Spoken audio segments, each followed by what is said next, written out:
In Chile, the Catholic Church has many needs. Roughly 3 million people live in poverty, with up to 850,000 living close to abject poverty. In search of a better life, many migrate to the big cities. They crowd the city limits, creating slums. Here they try to survive the everyday, often without food, without the means to support themselves in unmerciful conditions, lacking basic plumbing, clean water and electricity. It is in these places without hope, the neighbourhoods of poverty, that sanctuaries are most needed. There are many spiritual needs. We couldn't remain indifferent to the needs of a country in this sense. We looked for a campaign rooted in tradition, one that would suit the charisma of aid to the church in need, and moreover suit Chile's needs as well. Furthermore, we discovered a great lack of chapels in Chile. The Chilean church should learn to support itself day to day, but building chapels is an expense that it just can't afford. That is how the campaign, Chapels for Chile, was born. Without a home for worship, a religious life is nearly impossible. The Chapels for Chile campaign was initiated in Alto Hospicio in Iquique, a city of nearly 60,000 inhabitants. It is one of the poorest regions of Chile. It has been marked by both natural and man-made disasters, most recently a series of tragic and unsolved murders. Over the last 3 years, 13 young women disappeared from Alto Hospicio without a trace. Only through the escape of the last victim could the veil of mystery over the attack be lifted. The girl, raped and battered, thrown into an old abandoned mine, survived. She struggled to the surface to reveal the horrific truth surrounding the murders. We are in the Atacama Desert, the driest desert in the world. We have here a garbage dump and human misery, and at the same time we have 2 chapels. 2 chapels in remembrance of 2 young girls who were kidnapped, raped, and later murdered, and whose bodies were found here. The families, using only these garbage scraps, built them, making an expression of hope and resurrection. When these murders were uncovered, the enormous poverty in which these people live was also uncovered. We then realized that we have to bring God to this region. We traveled to Iquique City, and there the popular piety revealed itself. A place with lots of human enthusiasm and piety, a place of which the media spoke very badly. There was great piety here. These people really like to express their faith. They express it through song, dance, and flowers. Everything within their faith is very colourful. We also want to carry hope to holy places, places of poverty, into poor places, but where there is a community which holds on to hope, the hope for resurrection.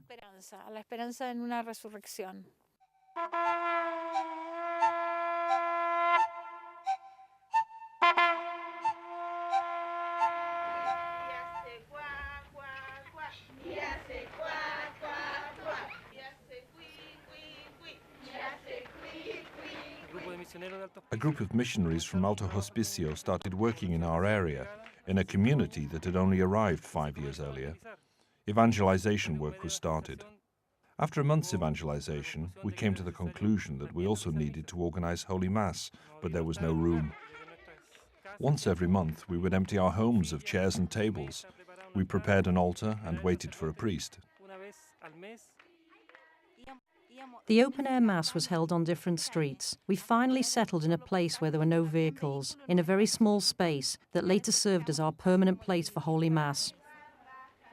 For 4 years, we celebrated Mass on the street.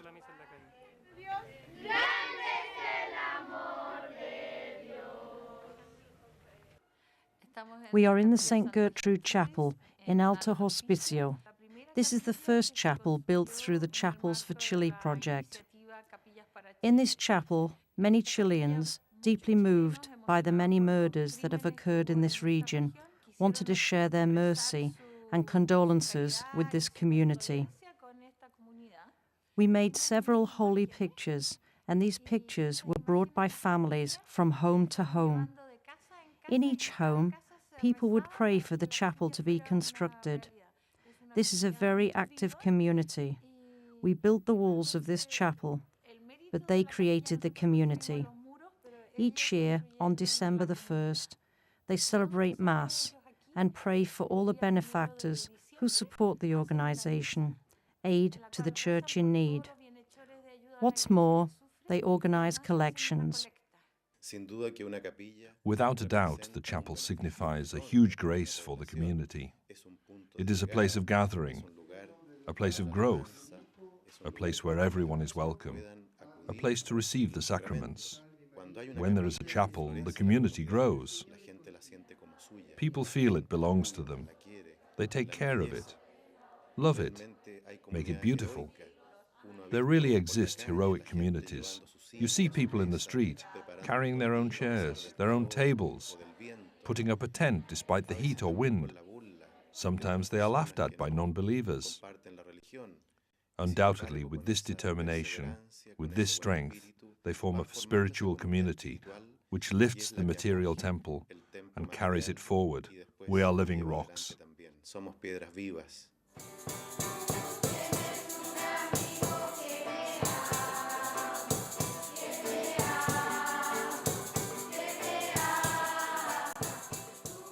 The laity very often carry the development of the parish community. Without them, parish life would not exist. It is they who take on the responsibility of integrating the community, leading catechism studies, making preparations for First Communion or confirmation. This is exemplified in the chapel of St. Pio.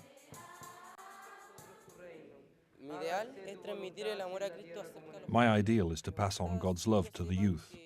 I would like them to know that someone loves them and loves them very much. During catechism, we would go from door to door looking for people.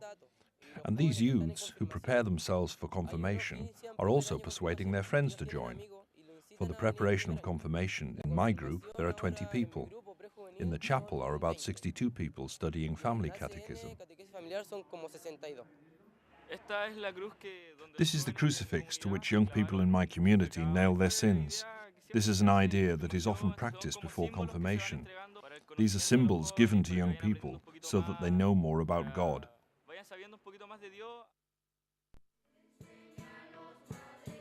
The lack of chapels in Chile is inseparable from the concern about vocations. The 900 parishes where 1,150 priests work cannot quench the spiritual needs of the Chilean community. I ask, where can we find vocations if the young people don't have chapels, if the children don't see any place where they can meet God in the Eucharist? Well, the problem of the lack of vocations is certainly a result of the lack of chapels. If you can't see a chapel, you won't see vocations.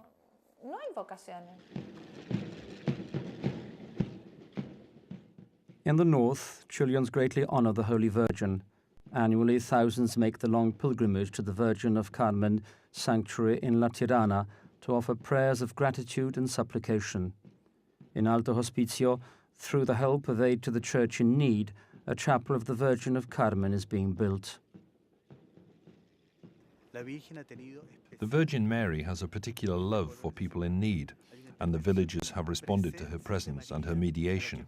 In Latin America, specifically in Chile, there exists a belief that the Virgin Mary singles out the poor for favor, especially those who have